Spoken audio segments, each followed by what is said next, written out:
जय तंत्र मंत्र केंद्र में मैं आप सबका हार्दिक स्वागत एवं अभिनंदन करता हूं। मेरे प्रिय भाई बहनों, आज मैं आपको साधना भी बताऊंगा और कुछ ज़रूरी बात भी बताऊंगा। लेकिन यदि आपने हमारा चैनल अभी तक सब्सक्राइब नहीं किया है तो लाल वाली बटन दबाओ और घंटी बजा दो। कोई शुल्क एवं चार्ज नहीं कटेगा। आप हमारे वीडियो को फेसबुक पर, व्हाट्सएप पर, ट्विटर अकाउंट के माध्यम से और इंस्टाग्राम पर अधिक से अधिक शेयर करें। लाइक और कमेंट करना भी आपका धर्म है। दुनिया में जिसका कोई नहीं, मैं उसका हूँ। यदि आपको अपनों ने धोखा दिया है अथवा आपको परायों ने धोखा दिया है तो आप एक बार मुझे अवश्य आजमाएं। हमारा मोबाइल नंबर है 9305 63 71 73। बात करने का टाइम भारतीय टाइम के अनुसार दिन में दोपहर 12 बजे से 2 बजे के बीच का है। यदि आप सच्चा, पवित्र, निस्वार्थ दिव्य प्रेम पाना चाहते हैं अथवा देना चाहते हैं तो आपका स्थान मेरे लिए मेरे प्राणों से भी करोड़ों गुना ऊपर है। मैं राष्ट्रीय अध्यक्ष कृष्णा दल एवं महामंडलेश्वर आप सबसे निवेदन करता हूं, यदि आप मानवतावादी हैं अथवा आप सनातनी हैं तो मुझसे जरूर जुड़ें। यदि आप में योग्यता हुई तो मैं आपको पदाधिकारी भी बनाऊंगा अपने संगठन कृष्णा दल में। ये कृष्णा दल हमारा, आपका, सबका एक परिवार है। आप देश विदेश में, विश्व के किसी भी कोने में रहते हैं, किसी भी जाति धर्म से हैं, कोई दिक्कत नहीं। आप हमारे दिए हुए ज्ञान से भरपूर लाभ उठा सकते हैं। और हमारा मोबाइल नंबर है 9305 63 71 73। मेरे प्रिय भाई बहनों, मैं आपको बताऊं कुछ ज़रूरी बात है। साधना भी बताऊंगा और साधना ऐसी बताऊंगा जो यूट्यूब पर पहली बार साधना है। लेकिन मैं आपको बता दूं, ब्रिटेन में 1400 से ज़्यादा छोटी बच्चियों के साथ यौन शोषण किया पाकिस्तान के जिहादियों ने। ये मुझे पता चला सुदर्शन चैनल पर, मैं कई बार सुन चुका हूँ। 1400 से ज़्यादा पाकिस्तान के जिहादियों ने छोटी ईसाई बच्चियों के साथ यानी दुष्कर्म किया, नाबालिग बच्चियों के साथ, छोटी छोटी बच्चियों के साथ। अब बताओ, उनको मैं जिहादी सूअर कहूँ या उनको मैं ईसा मसीह कह दूँ? जो यूट्यूब की अधिकारी लोग हमारी बात को हेड स्पीच मान लेते हैं, तो क्या मैं पाकिस्तानी जिहादियों को ईसा मसीह का दर्जा दे दूं?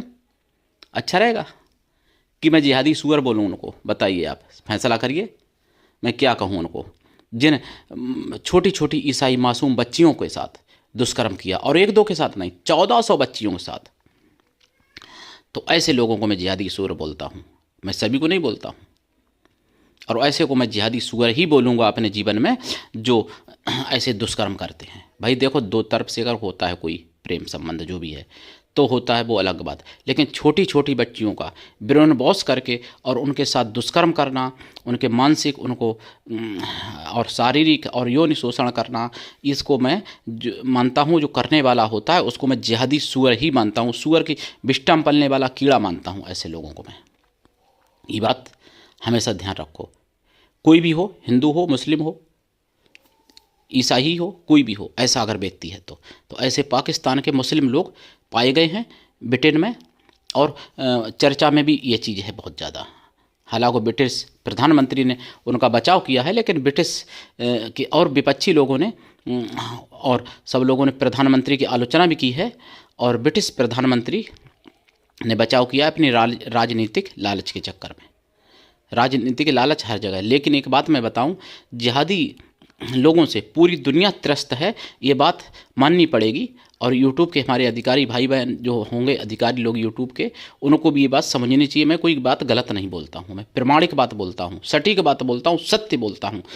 सत्य को सत्य, गलत को गलत कहने की क्षमता रखता हूँ और प्रमाण देने की क्षमता रखता हूँ। और दूसरी बात मैं बता दूँ, देखो, हमारे भारत से दुनिया सीखी पहले, लेकिन अब दुर्भाग्य है जो मैं कहना पड़ रहा है मुझे कि भारत को नेपाल से सीखने की ज़रूरत है, भारत इजराइल से सीखे, भारत कुछ चीज़ें अमेरिका से भी सीखे, कुछ भारत चाइना से भी सीखे, कुछ भारत इजराइल से सीखे, कुछ भारत अब नेपाल से भी सीख ले। जो नेपाल गरीब देश है उससे भी भारत सीख ले। भारत में इस्तीमा की खुली छूट है। माननीय माननीय माननीय मोदी साहब प्रधानमंत्री जी और माननीय देवेंद्र फडणवीस, डबल इंजन की सरकार जहाँ महाराष्ट्र में, वहाँ संभाजी नगर में इस्तीमा भी हुआ, जबकि मुस्लिम देशों में भी बैन है। और 2020 से लेकर अभी तक यानी 4 साल से नेपाल में भी मतलब नहीं इजाज़त दी जाती है इज्तिमा करने की। इस बार भी नेपाल में मना कर दिया गया इज्तिमा करना, सरकार ने मना किया। वहाँ की सरकार को नमन है, वहाँ की सरकार का बंधन है नेपाल की सरकार का इस मामले में, जो इज्तिमा इस बार नहीं होने दिया और जिहादियों को इकट्ठा नहीं होने दिया। जिहादी जो है मतलब अपनी शरिया कानून थोपने की और दूसरे यानी गैर मुस्लिमों को दंडित करने की, गैर मुस्लिमों को ख़त्म करने की साजिश जो रचते हैं। दंगा होता है जहाँ इज्तिमा होता है वहाँ ऐसा बताते हैं लोग, तो इसलिए नेपाल में नहीं होने दिया। 21 में भी नहीं होने दिया, 22 में भी नहीं, 23 में भी नहीं, 24 में भी नहीं होने दिया। जबकि 20 में इज्तिमा जो हुआ था और वहाँ पे अपने भारत में जो कि कोरोना फैलाने का पूरे उसमें वो हुआ था, आप जानते हो, तबलीगी जमात से। फिर भी माननीय मोदी साहब ने नहीं रोका इज्तिमा, क्योंकि अगर रोकेंगे तो भाईजान गुस्सा हो जाएंगे मोदी साहब से। इसलिए मोदी साहब को भाई साहब का, भाईजान का प्रेम चाहिए। हिंदू मरते हैं मरने दें, कोई दिक्कत नहीं, हिंदू तो कीड़ा मकोड़ा है बेचारे, तो मरने दो, भाईजान रोस्ट ना हो जाए मोदी साहब से। इसलिए भारत में इज्तिमा भी होता है, भारत में सब कुछ होता है, भारत में खुली छूट है जिहादियों को, ये मैं बताना चाहता हूँ। क्योंकि भाईजान गुस्सा हो गए मोदी के, तो मोदी को खाना हजम कैसे होगा। इसलिए महाराष्ट्र में इज्तिमा हुआ और जबकि नेपाल में नहीं होने दिया। नेपाल वालों की जय कहता हूँ यहाँ पर मैं, और मोदी के बारे में तो मैं कुछ नहीं कहता हूँ, बस यही कहता हूँ भाईजान का प्रेम मोदी को ले डूबेगा 29 में।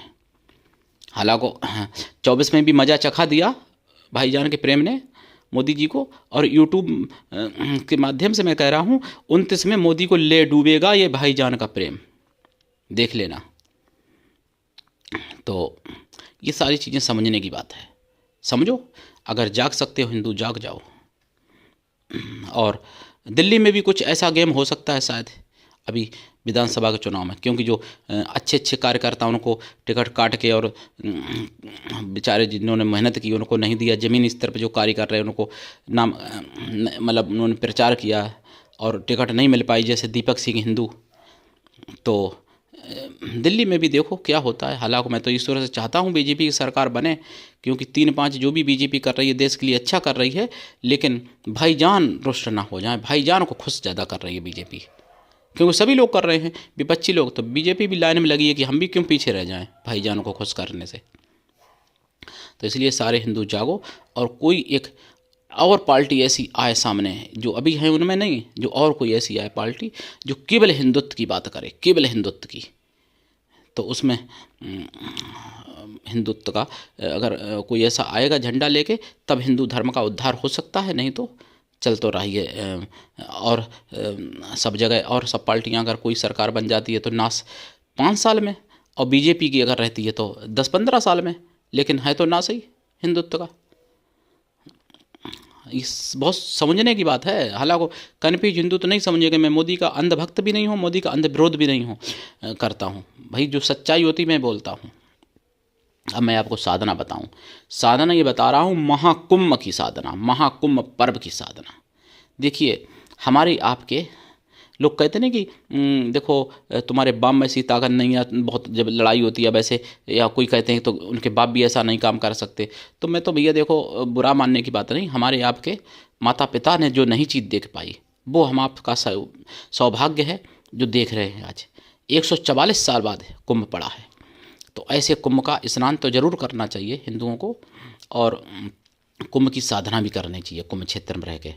कुंभ आपने कुंभ राशि सुनी होगी, और कुंभ पर्व भी होता है, लेकिन और कुंभ का मतलब वैसे घड़ा होता है, और अमृत कुंभ जो था वो उसी से कुंभ का मतलब संबंध है, कुंभ मेला का चारों जगह।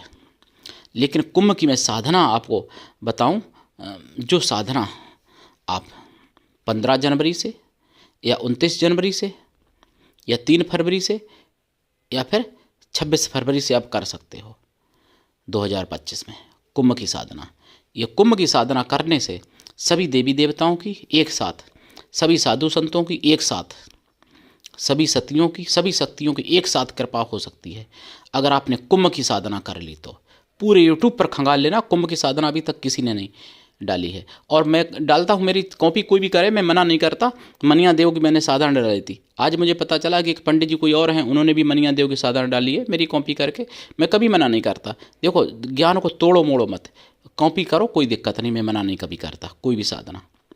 तो कुंभ की साधना यूट्यूब पर पहली बार मैंने डाली है। हालांकि कुंभ तो सतयुग से चला आ रहा है, अब मुगलिया शासन में ये साधना नष्ट भी हो गई, वैसे ये साधना पहले होती थी।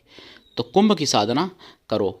इसमें क्या करना पड़ता है, एक घड़े में गंगा जल भर के रखना पड़ता है, देसी गाय के घी का दीपक जलाना पड़ता है, और साधना दिन में करो रात में करो कोई दिक्कत नहीं। और इसमें खोया की मिठाई का प्रसाद, पंचमेवा का प्रसाद रखना पड़ता है एक कटोरी में, और देसी गाय के घी का दीपक जलेगा। साधना काल में ब्रह्मचर्य व्रत, एक टाइम भोजन, भूमि शयन परम आवश्यक है। और शाकाहारी तो लाइफ टाइम रहना चाहिए। अगर लाइफ टाइम नहीं जो रह पाते हैं, कोई मांसाहारी भी करना चाहे तो कुंभ काल में तो करना ही चाहिए, साधना काल में शाकाहारी रहना ही चाहिए और पवित्रता से रहना चाहिए। और ब्रह्म मुहूर्त में ही स्नान करना चाहिए, यानी 2 बजे से लेके और जब तक सूर्य उदय नहीं होते तब तक ब्रह्म मुहूर्त ही रहता है, कोई भी ऋतु हो कोई भी महीना हो, ठीक है। तो कुंभ की साधना ही करें। कुंभ राशि के तो मंत्र आपने सुने होंगे, लेकिन कुंभ ये देव हैं, कुंभ महापर्व है, इनका मंत्र आपने नहीं सुना होगा जो मैं आपको आज बताऊंगा। लेकिन फिर भी दीक्षा लेके साधना करें। बिना दीक्षा के कभी भी किसी भी प्रकार की साधना में सफलता नहीं मिलती है। गुरु ऐसा होना चाहिए कि शिष्य से कुछ भी ना ले, लेकिन शिष्य भी ऐसा होना चाहिए कि गुरु को सब कुछ दे। वैसे कुंभ 12 साल बाद आता है, लेकिन 144 साल बाद ऐसा कुंभ आया है। ये संयोग तब बनता है 144 साल बाद, जो अमृत मंथन के समय, मतलब सागर मंथन के समय जब बना था, जब कुंभ का घड़ा वास्तव में रखा गया था प्रयागराज में, तब जो संयोग बना था वही संयोग इस बार बना है। यानी ऐसा संयोग 144 साल के बाद बनता है। तो 144 साल के बाद ऐसा कुंभ है, इसलिए इसका लाभ सभी लोगों को लेना चाहिए। और आपको बता दें भाई, देखो मैं तो स्पष्ट कहता हूँ कि मेरे पिता ने वो चीज़ें नहीं देख पाई, और हो सकता है आपके भी पिता ने नहीं देखी हों वो चीज़ें जो कुंभ में आपको आज देखने को मिलेगा, मतलब इस बार 2025 में देखने को मिलेगा। तो इसलिए मैं कहता हूँ, बुरा मत मानिए, आपके माता पिता मेरे लिए पूजनीय हैं, लेकिन मैं कोई चैलेंज की बात नहीं कहता हूँ, मैं एक स्पष्ट बात कहता हूँ कि हमारे आपके माता पिताओं ने वो चीज़ें नहीं देखी हैं जो आज हम आप सौभाग्यशाली हो, जो आज समय ऐसा है, ऐसा समय मिला जो कि राम मंदिर देखने को देखो मिल गया 24 में, और 25 में कुंभ मिल गया देखने को जो 144 साल बाद आ रहा है। तो ऐसे कुंभ का एक मंत्र है, वैसे कई मंत्र हैं, लेकिन मैं 1-2 मंत्र यहाँ पे बता देता हूँ, ठीक। इन मंत्रों की साधना करें दीक्षा लेके। ओम कुंभ रूपाय विद्महे अमृत कलशाय धीमहि तन्नो पर्वा प्रचोदयात्, ये मंत्र है कुंभ का। दूसरा मंत्र ओम क्लीं कुंभ महापर्वाय हुम फट, दूसरा। तीसरा ओम कुंभ रूपाय अमृत कलशाय मम अमरत्वम देहि देहि हुम फट, तीसरा। चौथा ओम क्लीं कुंभ महापर्वाय मम सर्व पापनाशाय पुण्य प्रदाय कुंभ हुम फट। इस तरीके से और भी बहुत मंत्र हैं कुंभ महापर्व के। तो करिए साधना, पूरी यूट्यूब पर खंगाल लेना, ये साधना किसी ने नहीं दी कभी। मेंबरशिप ले लें ज्वाइनिंग बटन दबा के, और सुपर थैंक्स किया करें। आप सबका चैनल है, चैनल की रीच बढ़ाएं और जन जन तक पहुंचाएं, ये सनातन धर्म की आवाज़ है। आज के लिए इतना ही, धन्यवाद। जय श्री राम। हाँ, एक बात और मैं बता दूँ, एक बात और याद आ गई। जय श्री राम प्रिय भाई बहनों, देखिए अमेरिका में 9 दिन हो गए हैं, आग जल रही है अभी तक, और सबसे बड़ा सुपर पावर कहे जाने वाला अमेरिका आग नहीं बुझा पा रहा है, और हेलीकॉप्टर भी पृथ्वी के पास से नहीं गुजर पा रहे हैं आग बुझाने के लिए। इतनी भयंकर आग लगी हुई है, और 12,300 से ज़्यादा इमारतें जल चुकी हैं, यानी इमारतें जल चुकी हैं, बड़ी बड़ी बिल्डिंगें। और ऐसे मान लो कि कई लाख लोग घर से बेघर हो गए हैं, और भागना पड़ रहा है और कई मौतें हुई हैं। आंकड़ा छुपाया भी गया होगा लेकिन 24 मौतें दिखाई गई हैं अभी तक सुदर्शन चैनल पर। तो मेरे प्रिय भाई बहनों, ये बात को समझिए, केवल सनातन वहाँ पर नहीं है इसीलिए ऐसा हो रहा है। अगर सनातनी परंपराओं के हिसाब से हवन यज्ञ जब तब किए जाएं तो ऐसी आपत्तियाँ नहीं आती हैं। लोग कहते हैं, पहले कहते थे हम जब छोटे थे, कि किसी की जब बहुत ज़्यादा पाप बढ़ जाते हैं तो उसके घर में आग लगती है, ठीक, और जिसके बहुत ज़्यादा पाप बढ़ जाते हैं उसके देश में आग लगती है, जिस देश में पाप बढ़ जाते हैं। तो आप इससे समझ सकते हो कि अमेरिका में कितने ज़्यादा पाप बड़े होंगे भाई। ईसाइयत और सब कुछ शुरू तो वहीं से हुआ था, सब मतलब अश्लीलता शुरू तो वहीं से हुई, और अब जब अश्लीलता वहीं से शुरू हुई तो वहीं पाकिस्तान के जो हैं कर रहे हैं अपना काम छोटी छोटी बच्चियों के साथ, क्योंकि वहाँ तो भाई अनुमति है ही 9 साल की बच्ची के बाद, 9 साल की उम्र के बाद शादी कर सकते, ये वो विदेश में। तो फिर भैया अमेरिका वाले भी कर रहे हैं भाईजान, क्या दिक्कत है। तो मेरे प्रिय भाई बहनों, ये आग भारत में ऐसी घटनाएं नहीं होती हैं, क्योंकि भारत में कुछ भी है थोड़ा बहुत तो हवन यज्ञ होता ही है, जब तब होता ही है। तो अगर वही जब तब हवन यज्ञ अगर पूरे विश्व में बढ़ जाए तो पूरे विश्व में आज भी शांति हो सकती है। इस बात को आपको सबको जानना चाहिए और मानना भी चाहिए और समझना भी चाहिए। मैं कोई बिना प्रमाण की बात नहीं कहता। हमारे भारत में भी जंगल हैं, भारत में भी ऐसा हो सकता था, लेकिन ईश्वर न करे कहीं ऐसा हो, और जहाँ ज़्यादा पाप बढ़ जाएंगे वहाँ ऐसा होगा भी, हम रोक भी नहीं सकते। जैसे अमेरिका में हो रहा है इस समय, और देशों में भी हो सकता है।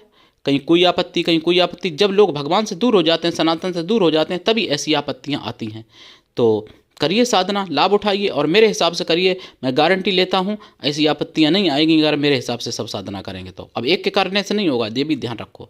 तो आज के लिए इतना ही, धन्यवाद। जय श्री राम, जय सनातन, जय हिंदू राष्ट्र, वंदे मातरम।